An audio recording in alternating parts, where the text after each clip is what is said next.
Sweet, delicious, and boozy, the Old Fashioned is as tasty as it is simple to make.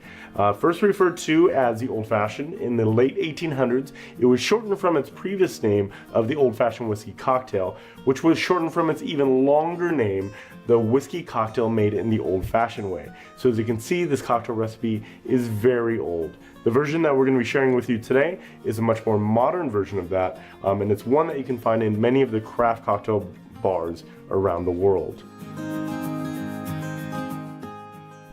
The Old Fashioned is a really simple cocktail to make.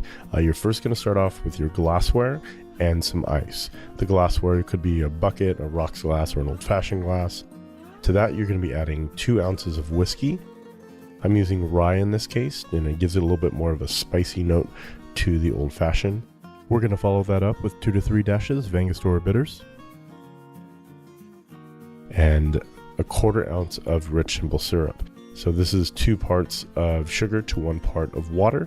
So this is going to take the place of the sugar cube and the club soda, and it keeps the cocktail a little bit more polished, so you're not going to get those sugar granules at the bottom of your drink. Some people really like that, and it's one of their favorite parts of the cocktail, so you can feel free to do that as well. And now we're just going to give it a couple quick stirs to incorporate all the ingredients, and the final step is to garnish it. So we're using a lemon zest in this case, but feel free to use an orange zest. A lot of people like to put maraschino cherries in there as well. That's how you make an Old Fashioned. Cheers, everyone.